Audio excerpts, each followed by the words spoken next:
प्रत्येक जयंती आणि महापरिनिर्वाण दिनाला हे पाटील कुटुंब बाबासाहेबांच्या प्रतिमेला मनोभावे अभिवादन करतं। गेल्या 60 वर्षांपासून सोलापूरच्या या कुटुंबात हा पायंडा पडलाय। डॉक्टर बाबासाहेब आंबेडकर आणि पाटील कुटुंबांच्या या ऋणानुबंधाला 60 वर्षांपूर्वी होटगी या गावात शिवाप्पा पाटील यांच्याबाबत घडलेल्या घटनेची किनार आहे। 1938 साली आमच्या आजोबांना होटगीच्या एका कुठल्यातरी मर्डर केसमध्ये गुंतवण्यात आला होता। त्या संदर्भामध्ये पाटील परिवारामध्ये आमचे आजोबा एकटेच, त्यानंतर आमची आजी गरोदर असताना आणि त्यांना म्हणजे पूर्ण खानदानमध्ये दिवाचं वंशबंधन असता एकुलते एक असल्याने एक गडगंची प्रॉपर्टी असलेला माणूस फाशी शिक्षा भोगतोय, कुणापासून वाचवावं।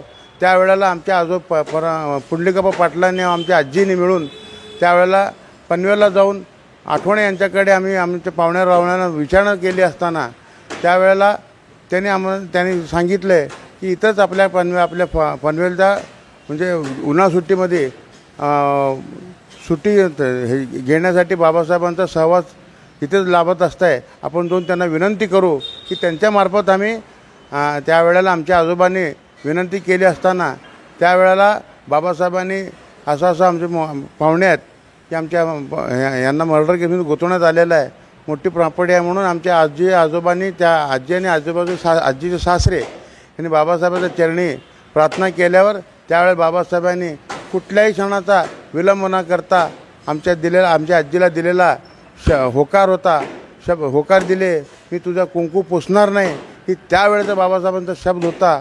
शिवाप्पा पाटील यांना फाशीची शिक्षा जाहीर झालेल्या या खटल्याच्या अपिलामध्ये युक्तिवाद करण्यासाठी डॉक्टर बाबासाहेब आंबेडकर स्वतः विजापूरला आले होते। संयुक्त म्हणजे स्वातंत्र्यपूर्वी विषय हा विषय विजापूर कोर्टामध्ये गेला होता। मग त्यावेळेला मुंबईवरनं बाबासाहेबांचा प्रवास सोलापूरला आले, त्यानंतर आमच्या मूळ गावी होटगी आले, तिथून त्यावेळेस देखील रेल्वे सेवा चालू होती विजापूरला आणि ह्याच्यावर मग आम्ही सर्वांनी मिळून बाबासाहेबांना घेऊन तिथे विजापूरला गेले असताना केस युक्तिवाद लढून बाबासाहेबांच्या आशीर्वादाने आमचे आजोबा मुक्त झाले। या खटल्यामध्ये बाबासाहेबांना यश मिळाले, शिवाप्पा पाटील यांची निर्दोष मुक्तता झाली। त्यानंतर पाटील कुटुंबाची वंशवेल बहरली। आज आम्ही जे काही आहोत ती बाबासाहेबांचीच देण असल्याची भावना या कुटुंबाची आहे।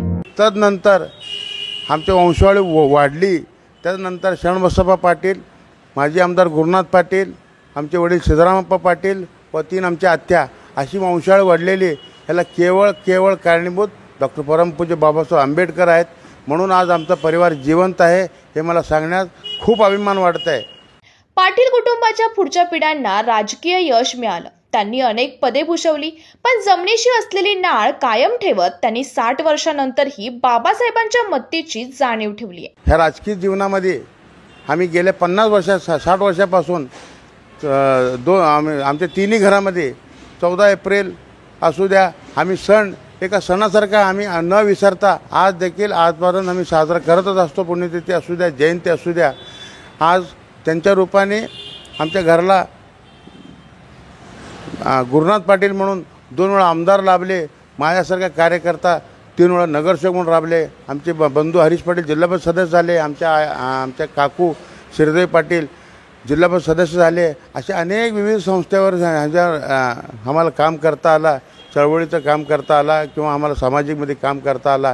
ही काम करत असताना आमदार असू द्या, नगरसेवक असू द्या, हे सगळे पद येतील जातील, पण आम्ही कधी बाबासाहेबांना विसरलो नाही आणि यापुढे आमची पुढची पिढी देखील बाबासाहेबांना विसरणार नाही। बाबासाहेबांचा सोलापूर जिल्ह्यातील समृद्ध इतिहास जतन करण्याचा संकल्प शिवाप्पा यांचे नातू शिवानंद पाटील यांनी केलाय। हीच चळवळी काम करत असताना मी देखील बाबासाहेबांचे स्मरण राहावा यासाठी मी माझ्या प्रभागामध्ये एक आंबेडकर भवन म्हणून बांधलेलं आहे की ते साधारणतः 1,10,00,000 रुपयाचा, की त्याच्यामध्ये माझा एक मानस आहे की बाबासाहेबांचा सोलापूरमधला ज्या वेळेला घडलेला प्रवास आहे, वळसंग विहीर असू द्या, फॉरेस्टचा निवास असू द्या आणि आमचं प्रकरणाचा उलगडा हे तैलचित्र रूपामध्ये दाखवावा आणि जेणेकरून त्यांची चिरंतकाल आठवण माझ्या प्रभागामध्ये राहावा म्हणून माझी एक मानस आहे।